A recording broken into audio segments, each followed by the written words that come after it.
सो चलिए गाइस, आज हम फार में एक नया टॉपिक स्टार्ट करने जा रहे हैं जिसको हम समझते हैं बेसिकली है फाइनेंशियल असेट को की डेफिनेशन को समझेंगे। और अगर आपने कोई इन्वेस्टमेंट किया है तो उस इन्वेस्टमेंट को किस तरीके से आप फेयर वैल्यू पर मेजरमेंट कर सकते हैं। तो सबसे पहले कई बार स्टूडेंट पूछते हैं सर फाइनेंशियल एसेट्स क्या होती है। डेफिनेशन को केवल अपने याद नहीं करना है, डेफिनेशन को समझना है।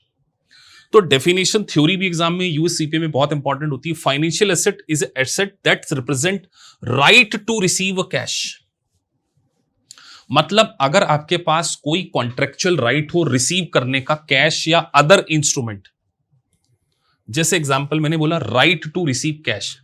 आप बताइए अकाउंट रिसीवेबल, आपने किसी को गुड्स सेल किया है, गुड्स सोल्ड किया है $10,000 का, तो ये आपके पास राइट टू रिसीव है कि नहीं, ये कॉन्ट्रेक्चुअल राइट है कि नहीं कि आप सामने वाले से क्या कर सकते हैं, जो आपने गुड्स सेल किया उसके अगेंस्ट में कैश रिसीव कर सकते। आपने किसी कंपनी के इक्विटी इंस्ट्रूमेंट में इन्वेस्टमेंट किया है, आपने किसी कंपनी के बॉन्ड खरीदे, आपने किसी कंपनी के डेट सिक्योरिटीज खरीदे, आपने किसी को लोन दिया है, तो ये सब क्या है, फाइनेंशियल एसेट जो कि कॉन्ट्रेक्चुअल राइट आपको देती है। आपको किसी कंपनी के शेयर मिलने वाले हैं कॉन्ट्रैक्ट के थ्रू, आपने कोई डेरिवेटिव्स कॉन्ट्रैक्ट किया है। अब डेरिवेटिव कॉन्ट्रैक्ट हम अलग डेफिनेशन में पढ़ेंगे। तो सर अगर आपके पास कोई कॉन्ट्रेक्चुअल राइट टू रिसीव होता है तो उसको हम क्या बोलते हैं, फाइनेंशियल एसेट। अब मैं आपसे क्वेश्चन पूछता हूं, आप चैट बॉक्स में लिखना, क्या प्लांट प्रॉपर्टी इक्विपमेंट एक फाइनेंशियल एसेट होगी या नॉन फाइनेंशियल एसेट। ऑब्वियस सी बात है सर, ये फाइनेंशियल एसेट नहीं हो सकती because you don't have right to receive, ये ऑलरेडी आपके पास है। लेकिन अगर प्लांट एंड मशीनरी के अगेंस्ट में आपने किसी को एडवांस दे रखा है तो ये कॉन्ट्रेक्चुअल राइट टू रिसीव है। तो plant property and equipment is not an a financial asset. Debtor is your financial asset, cash is your financial asset, bank is your financial asset, equity instrument is your financial asset, debt security is financial assets. तो financial assets contractual right to receive.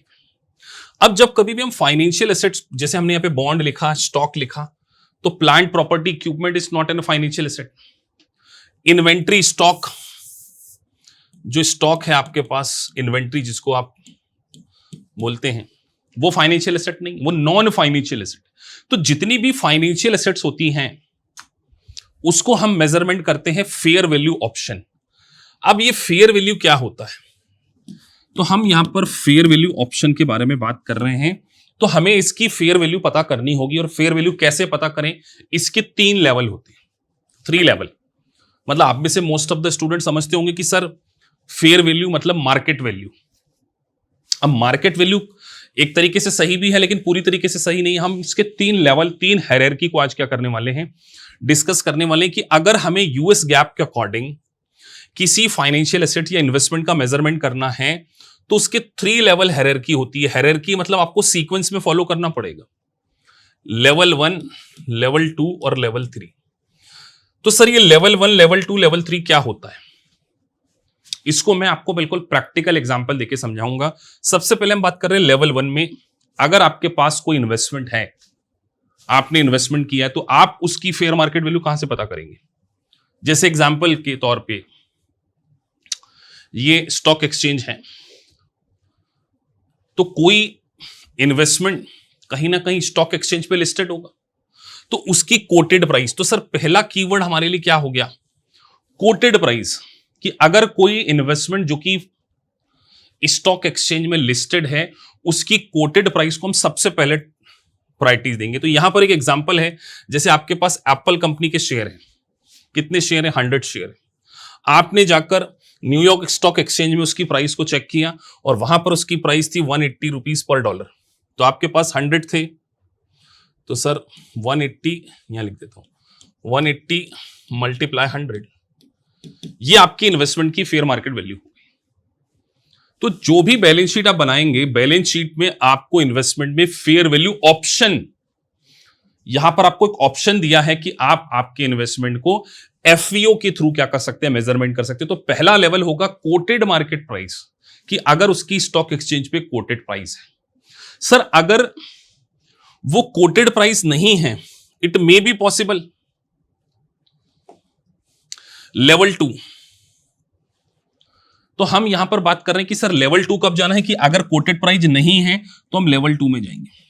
Level 2 क्या बोलता है, other than coated price including coated price for similar assets और input like interest rate और credit. मतलब आपके पास ऐसी company के शेयर है, मैंने एग्जांपल दिया है यहां पर, किसी ऐसी कंपनी के आपने बॉन्ड खरीदे हैं लेवल 2 में जो कि स्टॉक एक्सचेंज में लिस्टेड ही नहीं है,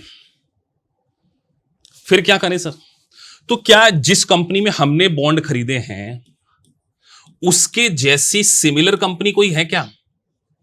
जैसे लेट्स से एग्जांपल के तौर पे आपके पास टीसीएस के बॉन्ड हैं, टाटा कंसल्टेंसी सर्विस, अब टाटा आईटी में है, तो क्या हम इस प्रकार इससे मिलती जुलती कोई कंपनी का डेटा ले सकते हैं, कोई दूसरी आईटी कंपनी ले सकते हैं क्या? क्या इन्फोसिस के बॉन्ड की इंटरेस्ट रेट, उसकी मार्केट यील्ड को देखकर हम हमारे बॉन्ड की प्राइस को पता कर सकते हैं क्या? यस कर सकते, बिकॉज हमारे शेयर तो लिस्टेड नहीं है ना। तो अभी तो टीसीएस तो लिस्टेड होता, मैंने एग्जांपल के तौर पे दिया कि अगर आपके बॉन्ड लिस्टेड नहीं है तो फिर क्या करोगे?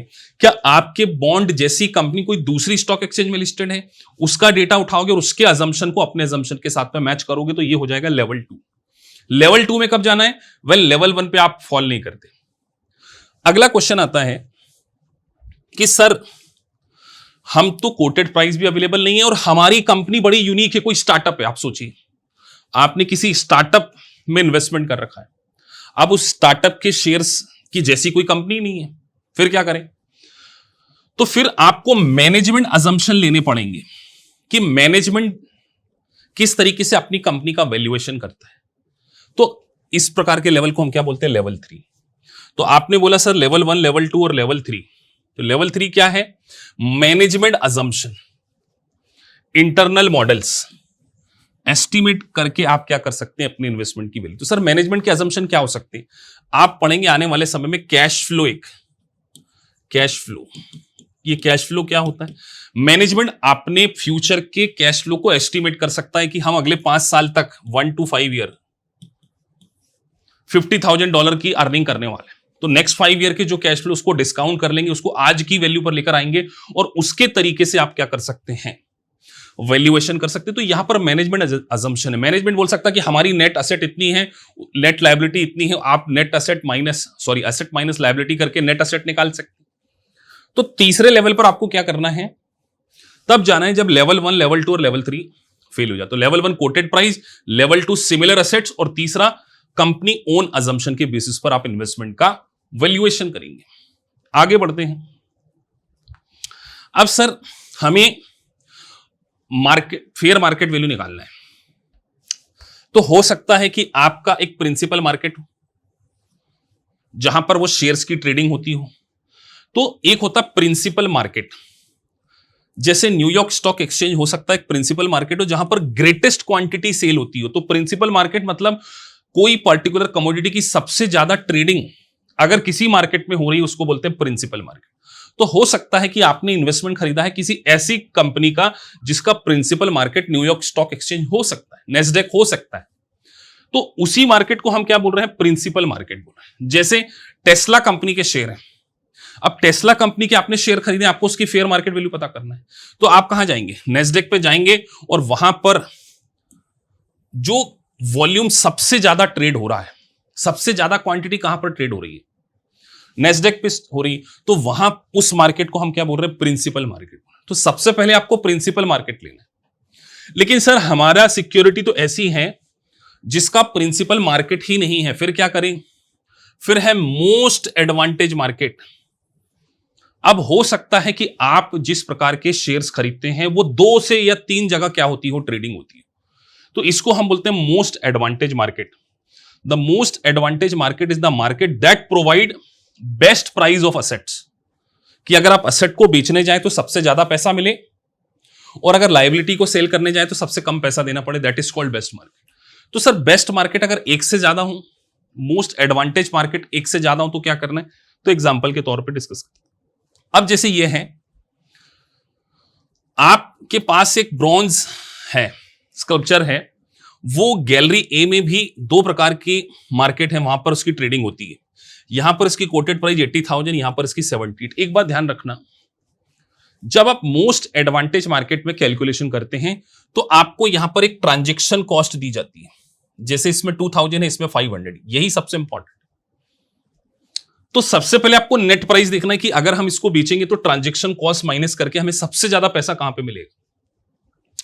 तो गैलरी ए आपको 78,000 दे रही है, गैलरी बी 77। तो सर ऑब्वियसली बात है 78 हमको सबसे ज्यादा मिल रहा है, लेकिन फेयर मार्केट वैल्यू जो है वो यहां पर 78 नहीं कंसीडर की जाएगी।